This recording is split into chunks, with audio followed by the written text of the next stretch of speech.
let me show you a demo.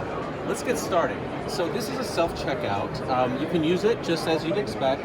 You scan a product, it comes up on the screen. But now let's do something a little bit different. Let's take a item like this Kool-Aid, a cheap price, and hide the barcode. This is called ticket switching.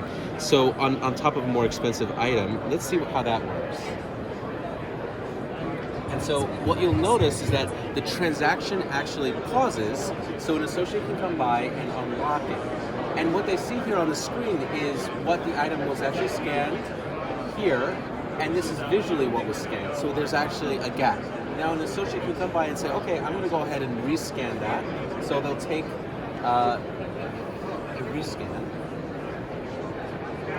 And you can see nothing happens because there was no barcode in place of it.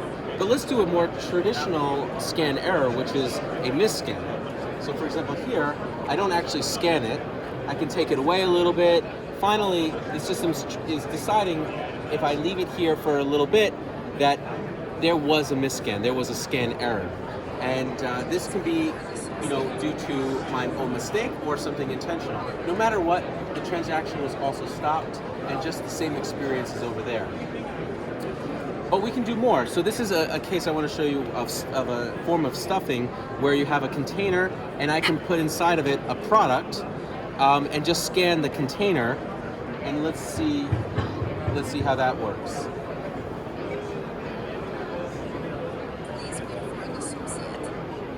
So what happened here was it realized that there was an item inside of it. So I'm going to go ahead and rescan.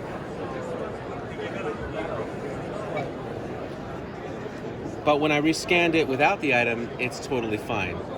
So that shows you the process at the front end. But now let me show you on the back end. So if we come over here and I show you this tablet, this has different transactions. In fact, our entire transaction is recorded here, and you can roll back the clock and investigate cases. So you can see on the timeline, there's a yellow indicator. This represents a ticket switching.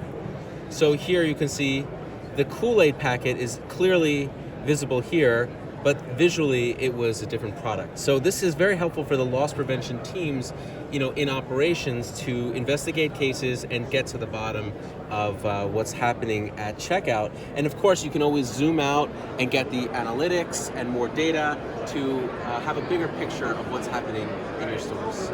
Thank you very much.